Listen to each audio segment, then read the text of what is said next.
Oh, madoda. Sanibona. Sivakashele umnisi abakhulu madoda. Mtshele uHulk.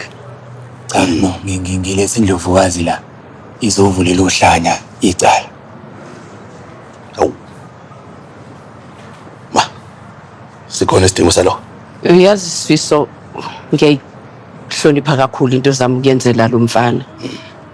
Kodwa ke mhlawumbe cha into esicabanga Nkosi yami ayikho ngalesikhathi angakudidi lo. Futhi mina ngeke uzungithulise wena mina ngamakhathakhatha akho namashoba. Cha. Uma uhluleke ukwenza umsebenzi wakho mina ngizomemeza. Uthi memeza.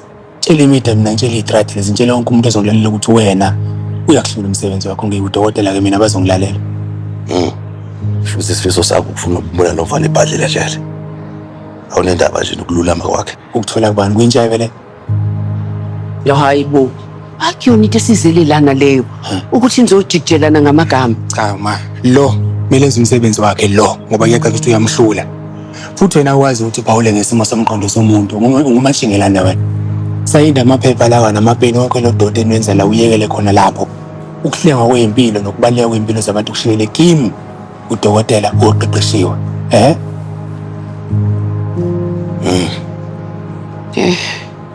Mfoka kubheka. Ma.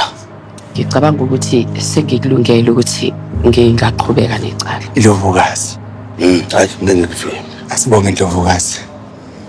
Uthatha isinqumo esihle ngikhokha i-tax la ngiyakhokhela ngumphathi wakho wena yenza umsebenzi. Ngazi ukuthi ngithini. Noma ngiqale ngokusichaza. Engisabayo ukuthi mhlawumbe uyangisonda.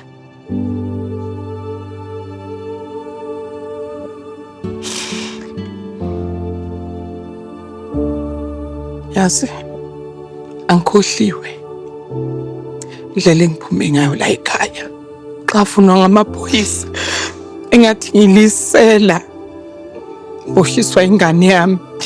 Ngixolisa baba, ngixolisa.